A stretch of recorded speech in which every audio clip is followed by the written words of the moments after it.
শাহেদ এবং এরশাদ দুই ভাই, তারা দীর্ঘদিন সৌদি আরবে থাকেন।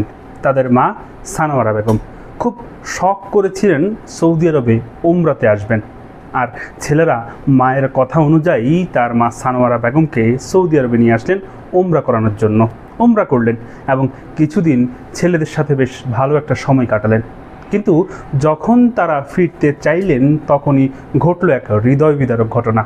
ছেলে এরশাদ যখন মাকে নিয়ে বিমানে উঠলেন, ঠিক বিমানে ওঠার পরপরই তার মা সানোয়ারা বেগম অসুস্থ হয়ে পড়লেন। মাঝ আকাশে খুব কঠিন এক পরিস্থিতির মুখোমুখি হলেন তারা, এবং ওই প্লেনটা ইমার্জেন্সি ল্যান্ডিং করা হলো ওমানের মাসকাটে।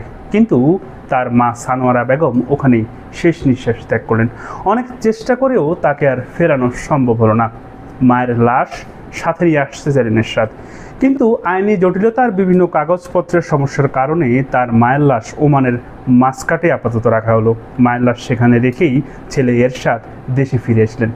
এমন এক হৃদয় বিদারক ঘটনা ঘটেছে বাংলাদেশের এক প্রবাসীর সাথে। শাহেদ এবং এরশাদের মা সানোয়ারা বেগম ওই বিমানেই শেষ নিঃশ্বাস ত্যাগ করেছেন। প্রিয় দর্শক, মানুষের জীবন বড়ই অনিশ্চিত, বড়ই অদ্ভুত। মানুষের সকল কিছু পাওয়া হয়েও কেন জানি পাওয়া হয়ে ওঠে না। এই যেমন সানোয়ারা বেগম তার জীবনের সর্বশ্রেষ্ঠ যে ইচ্ছেটুকু সেটা পূরণ করে সুস্থ অবস্থায় আর দেশে ফিরে আসতে পারলেন না। মাঝপথেই তার ডাক পড়ে গেল। আমি কিংবা আপনি, যে কোনো কেউই যে কোনো সময় এরকম আমাদেরও ডাক পড়ে যেতে পারে।